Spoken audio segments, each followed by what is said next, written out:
What's up, everyone, and welcome to the Long Game Podcast hosted by Thomas Kopelman and Jacob Turner. In each episode, you'll hear us break down financial topics that are relevant to you and your situation. Our goal is to help bring credible financial information to you in short, bite-sized episodes.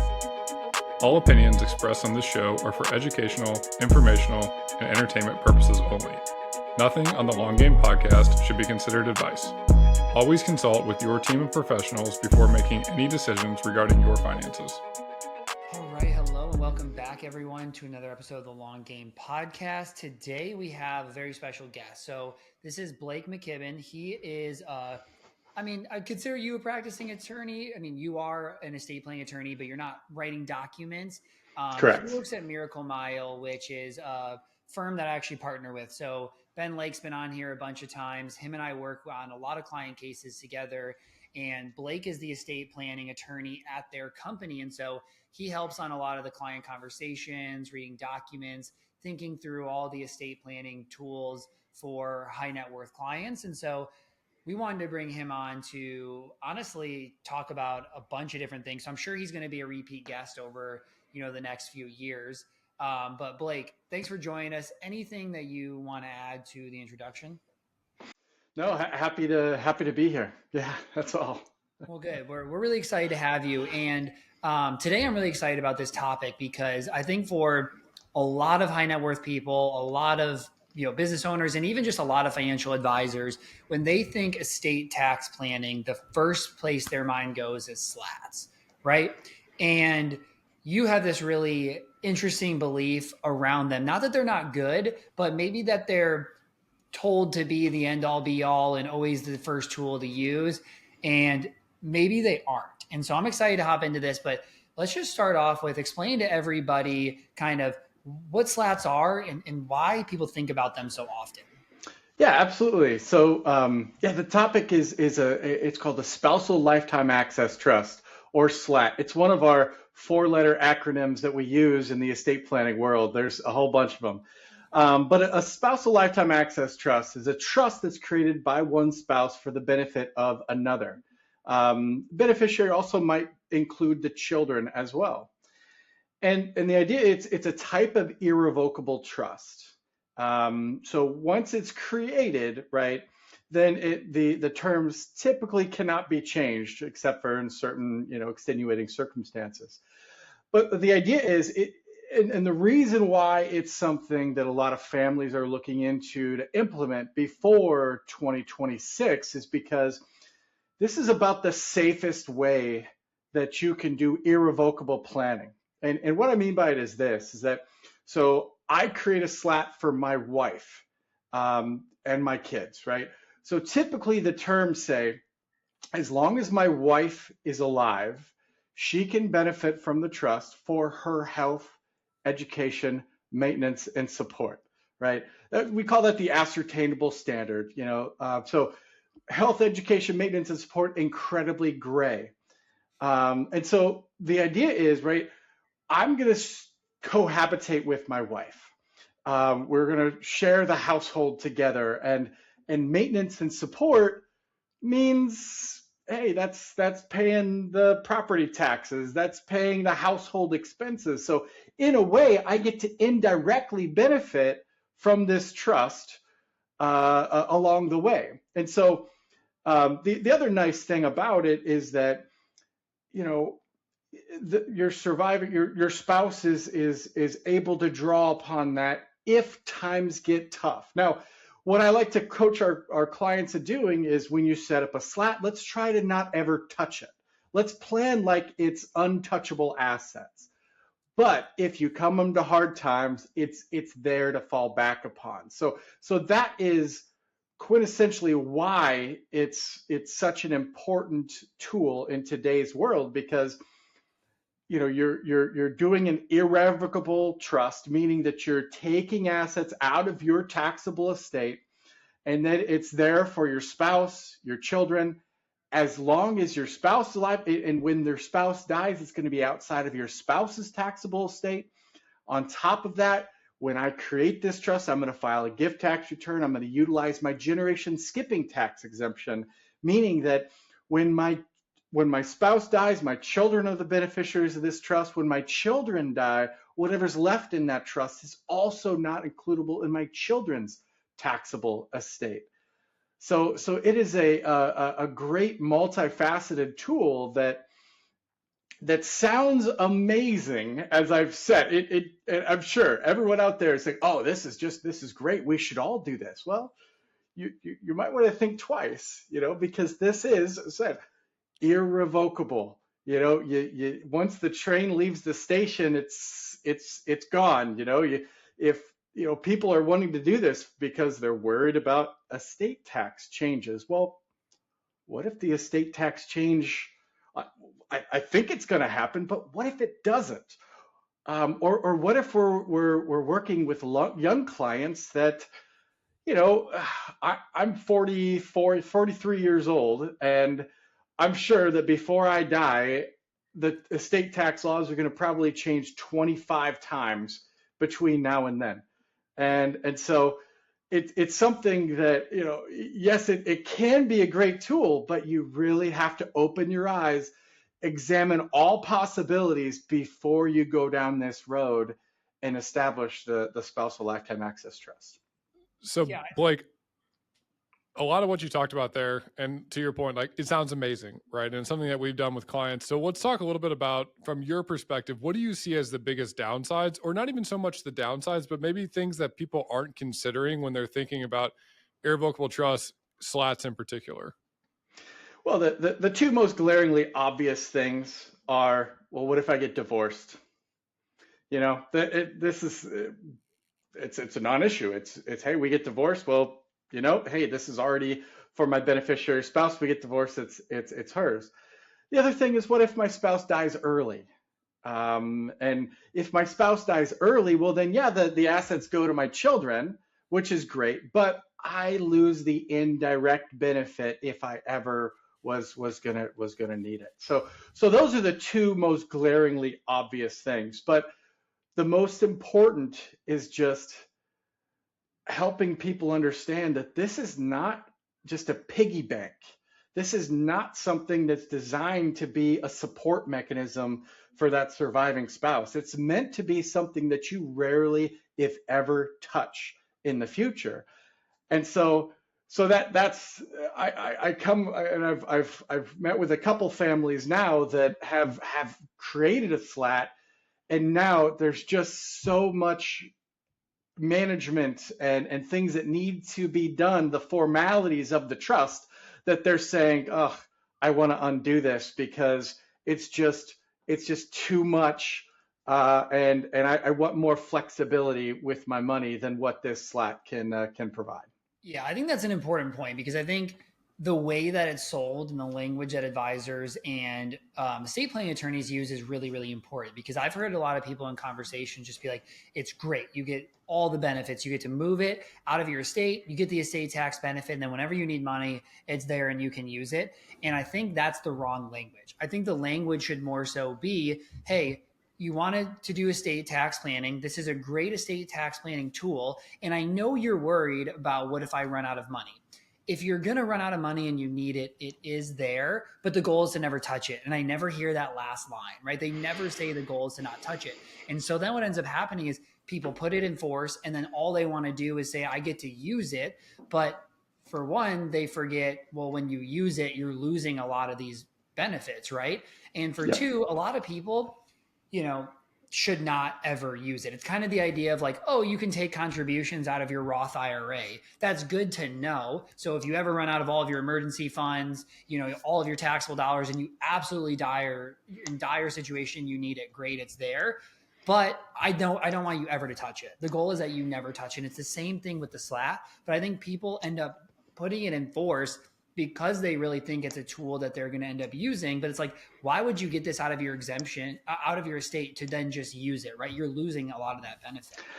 Exactly. And so this is where my firm and a lot of financial advisors can play a huge role, right? Is that the IRS doesn't love SLATs. It's not a secret, right?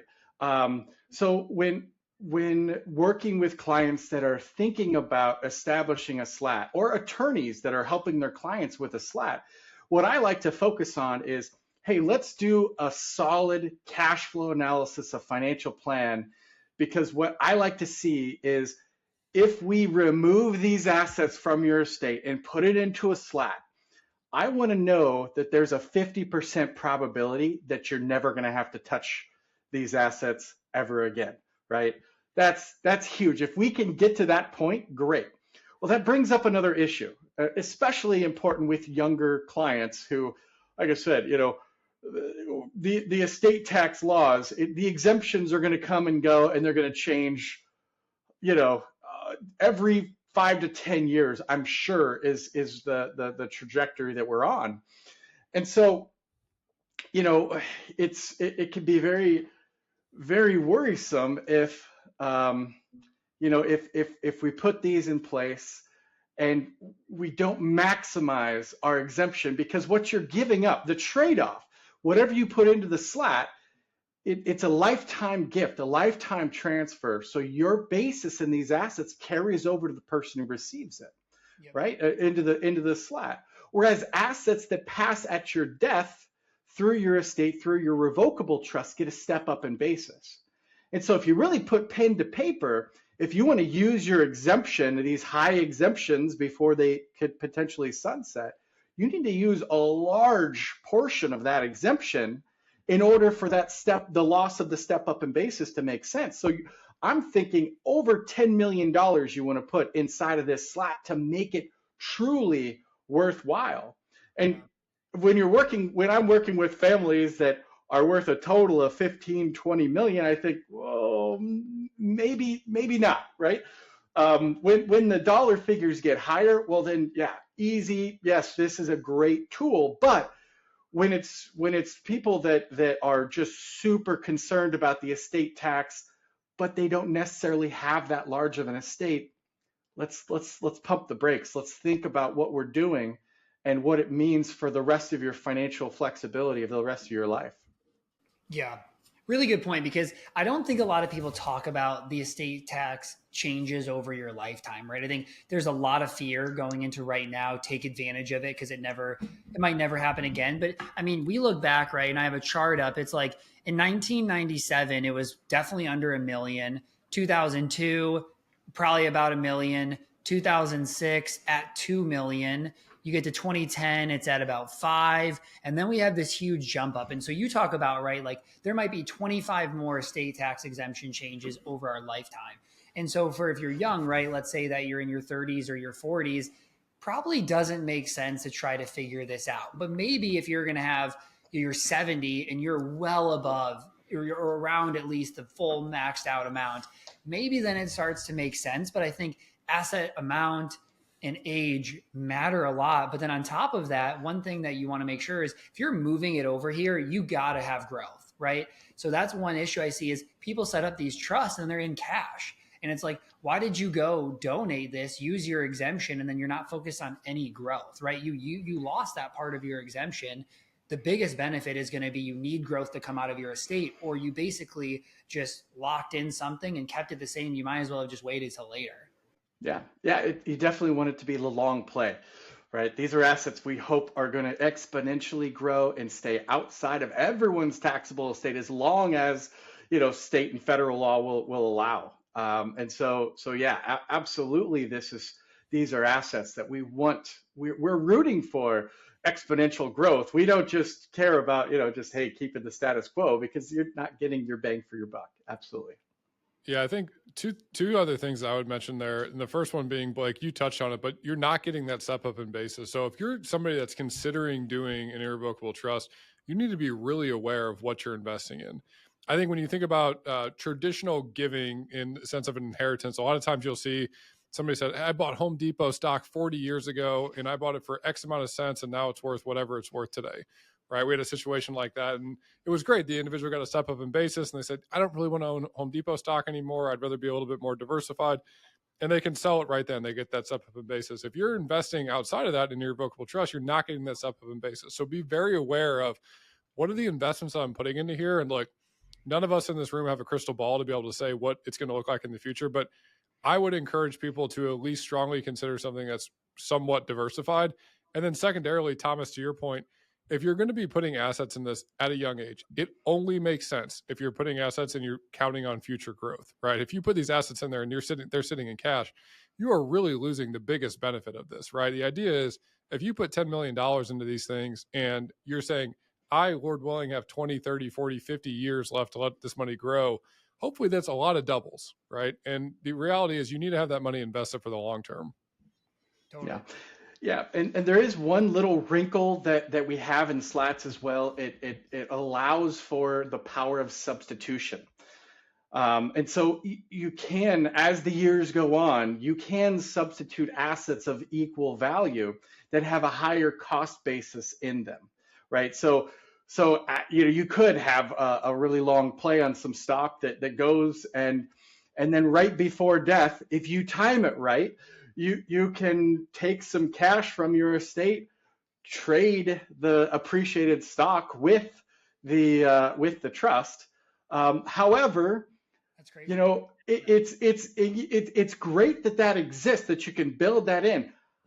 In practice, in the last 17 years, I haven't seen that exercised very often, and it's another one of these things that unless you're going to your attorney's office and you've got your annual meeting with your attorney, which honestly I work with billionaire families that will see their attorney as little as possible, right? And the last time they might have seen their attorney was when the kids were born, and the kids are 45 years old now, so it's not like people are going back. But yes, we can build those things in. There's some other unique aspects of it that you can build in, but is it exercised very often? I'm picturing somebody's listening to this that has a bunch of initial NVIDIA shares that's in their irrevocable trust, and they're like, I've got to talk to Blake to figure out how I'm going to be doing this in 30 years. Yeah, absolutely. Absolutely.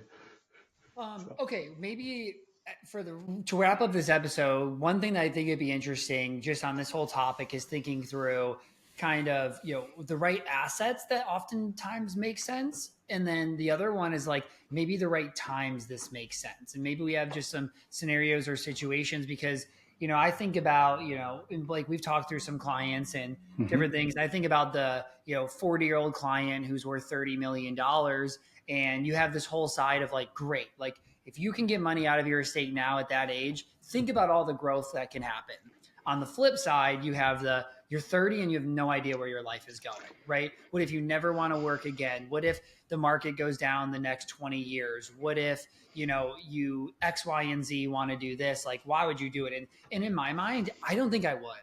I really don't think I would use irrevocable trust at the age of 30 or 40, unless I was like 100+ million net worth. And we're like, great, like no matter what, I'm fine. But on the flip side, if I was 75 and I was 30 million net worth, I would, right? If I know I have like 15 years, I already know, we're probably cutting down our spending. We're traveling less. I could probably do some stuff and help the kids now. But I think it is very different based on wealth, age, etc. Well, yeah, absolutely. And let's just back up and think about this. We're doing these things to lessen our estate tax bill, right? Let's think about the estate tax to begin with, right? The federal estate tax historically has only brought in about $20 to $25 billion of revenue for the IRS, right? And yes, we're looking for all sorts of revenue streams as we are going deeper and deeper in debt as a country.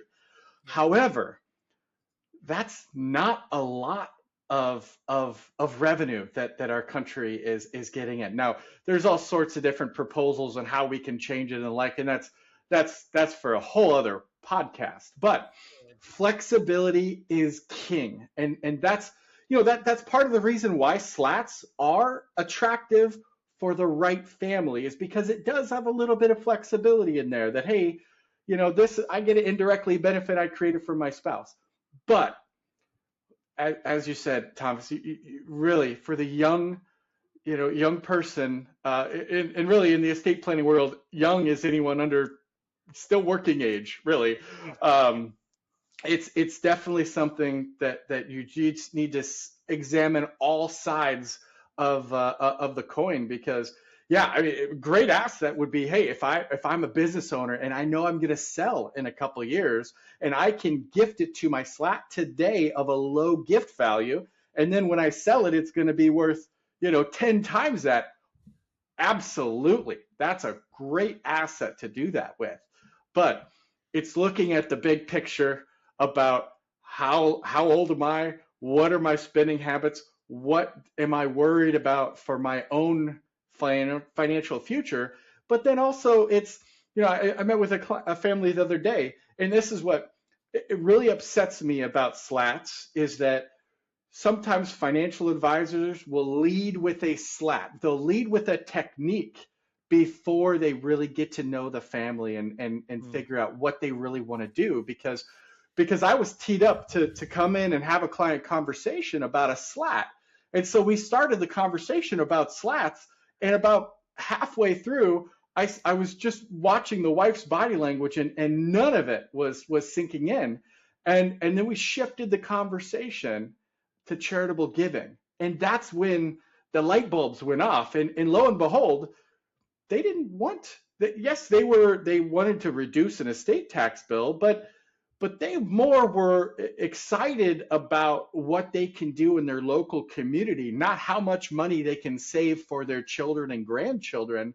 And so that's what's really important is that, yeah, the technique, and it's being thrown down everyone's throats. Hey, do a SLAT, do a SLAT. Well, let's have a broader discussion about what you think your future is going to hold for you. What are your inclinations of how much you want to access and spend your money, and also just what do you want to leave the children? If you want to leave the children a couple $1,000,000 each and the rest of charity, don't worry about a SLAT.